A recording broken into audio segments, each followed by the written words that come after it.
అనకాపల్లి జిల్లా నక్కపల్లి మండల కేంద్రంలోని తహసీల్దార్ కార్యాలయం వద్ద ఏపీ ఐఐసి భూ నిర్వాసితులు ఆందోళన నిర్వహించారు. ఈ సందర్భంగా హోంమంత్రి వంగలపూడి అనిత, కలెక్టర్ విజయకృష్ణన్లు ప్రకటించిన R&R ప్యాకేజ్ తమకు ఆమోదయోగ్యం కాదని భూ నిర్వాసితులు ఆందోళన వ్యక్తం చేశారు. పూర్తి స్థాయిలో నష్టపరిహారం చెల్లించాల్సిందంటూ వారు నినాదాలు చేశారు.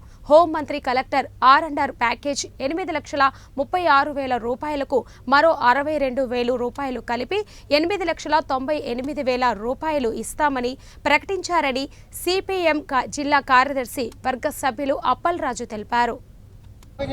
భూములకు వెంటనే నష్టపరిహారం చెల్లించాలి. ఈ ఫార్ము సాగు భూములో ఉన్నటువంటి చెట్లకు వెంటనే నష్టపరిహారం చెల్లించాలి. ఈ ఫార్ము సాగు భూములో ఉన్నటువంటి చెట్లకు వెంటనే నష్టపరిహారం చెల్లించాలి. హోంమంత్రి గారు ప్రకటించిన 8,98,000 రూపాయల ప్యాకేజీ ఎట్టి పరిస్థితుల్లో అంగీకారం కాదు. హోంమంత్రి గారు ఈ రోజు ప్రకటించిన 8,98,000 రూపాయల ప్యాకేజీ ఎట్టి పరిస్థితుల్లో అంగీకారం కాదు. ఇల్లులు కోల్పోతున్న కుటుంబాల్లో 25 సంవత్సరాలు దాటిన ప్రతి ఒక్కరికి 25 లక్షల రూపాయల ప్యాకేజీ ఇవ్వాలి. వైజాగ్ చెన్నై ఇండస్ట్రియల్ కారిడార్ లో ఇల్లులు కోల్పోతున్న కుటుంబంలో 18 సంవత్సరాలు నిండిన ప్రతి ఒక్కరికి 25 లక్షల రూపాయల ప్యాకేజీ ఇవ్వాలి. పనుల్లో స్థానికులకు ఉపాధి కల్పించాలి. కార్డులు ఇవ్వాలి. అందరికీ R కార్డులు ఇవ్వాలి. నూతులకి బోర్వెల్స్ కి నష్టపరిహారం చెల్లించాలి.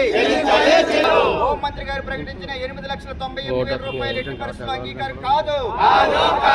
2013 భూసేకరణ చట్టం